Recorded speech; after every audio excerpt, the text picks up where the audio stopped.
প্রহর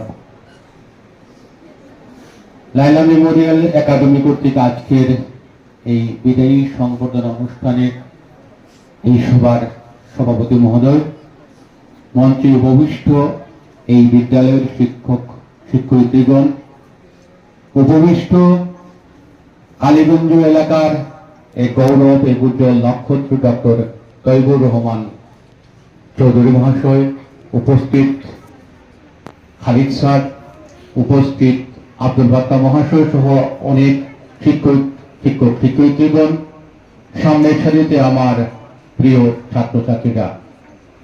তো আজকের যেহেতু আগেই ঘোষণা হয়েছে বক্তব্য সংক্ষিপ্ত আকারে হবে, তাই আমি দু একটি কথা বলছি।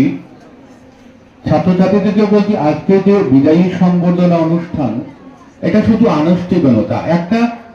একটা শ্রেণী থেকে তুমি অন্য শ্রেণীতে উন্নত হতে যাচ্ছ, এই বিদায়। আজকের আগামী যে পরীক্ষায় তুমি বসতে যাচ্ছ মাধ্যমিক পরীক্ষায়, আগের যে একটা সময় ছিল পড়াশোনা কিভাবে করতে হবে, অনেক কঠিন ছিল, কিন্তু এখনের সিলেবাস অনুযায়ী